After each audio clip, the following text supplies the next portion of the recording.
Yes, ni kukaribishi tena katika meza ya michezo mwanafamilia wa Mapro TV, tupate kujadili yale ambayo yamejiri katika uga wa kimichezo. Ni kuombe kama bado hujaungana nasi, hakikisha unabonyeza neno subscribe chini ya video hii, kisha bonyeza alama ya kengele ili usipitwe na zile taarifa mbalimbali muhimu ambazo zimekuwa zikijiri nasi Mapro TV tumekuwa tukiziweka hapa kila siku. Yes, tunaelekea kumaliza kwa msimu wa ligi kuu Tanzania bara NBC Premier League kwa mwaka 2025 2026, na baada ya kutamatika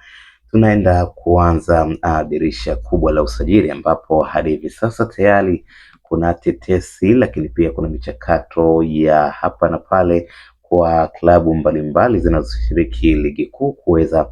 kupata saini za baadhi ya wachezaji ambao wanategemea kuongeza nguvu katika vikosi vyao, lakini pia kuziba nafasi za wale ambao wanauzwa na wengine ambao wanaonekana tayari wamechoka ama kushuka viwango kwa ajili ya kushiriki katika vikosi muhimu kabisa vya klabu hizo. Sasa leo hii tunayo taarifa kutoka pale katika klabu ya soka ya Yanga. Katika usajili huu tayari takriban wachezaji watano ambao rais wa klabu hiyo Engineer Hersi Said ameshakamilisha taratibu za mazungumzo kwelikweli, na muda wowote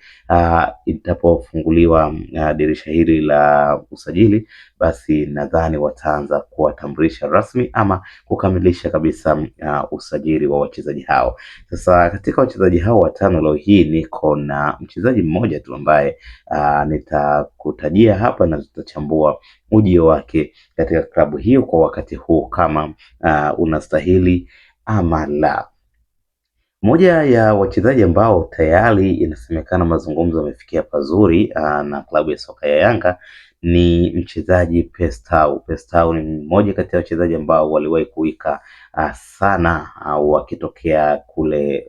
Uingereza, and then akaja kujiunga na ligi kuu ya nchini Misri, ambapo alikuwa akihudumu kama mchezaji tegemezi kabisa katika kikosi cha kwanza cha klabu ya soka ya Al Ahly ya kule nchini Misri, na nafikiri wapenda michezo na wafuatiliaji wanakumbuka ni miongoni mwa wachezaji ambao walikuwa wakisumbua sana kipindi ambacho Al Ahly inakuja kucheza na Yanga, lakini pia Yanga ikienda kule Simba Sports Club vile vile imekuwa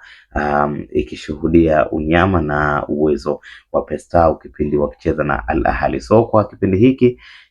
tunaarifiwa kwamba mazungumzo yameenda vizuri kabisa kwa ajili ya kumwachia mchezaji huyo kujiunga na kikosi cha Dar es Salaam Young Africans. Ikumbukwe msimu uliopita Al Ahly waliweza kumaliza na mkataba na Pestau na waliweza kumruhusu na kuendelea na changamoto katika timu zingine, lakini uwezo wake unaonekana si kwamba umeshuka kabisa, bado ana uwezo mzuri, uwezo mkubwa ambao anaweza kuisaidia timu katika sehemu moja hadi sehemu nyingine. Na ukiangalia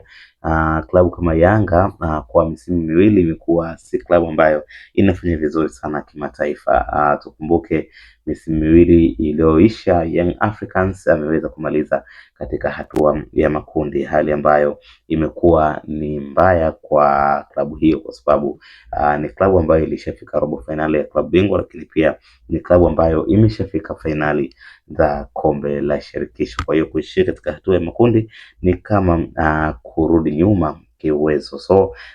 usajili wa Pestau nafikiri unaweza ukachagiza maendeleo zaidi katika kikosi cha Yanga.